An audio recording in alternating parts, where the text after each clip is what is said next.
Hey everyone, and welcome back to another video on the channel. In today's video, I'll be showing you how to add a local account to Windows 11. Let's get into the video.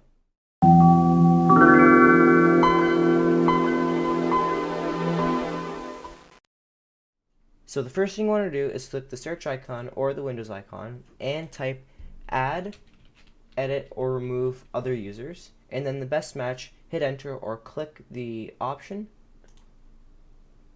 and then under other users, click add account.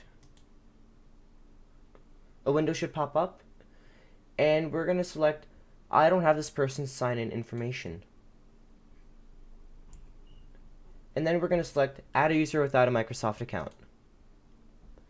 And now you can set a username and password. So I'm going to set the username as test. You can set this whatever you'd like, of course, as it's your PC. You do whatever you want with it.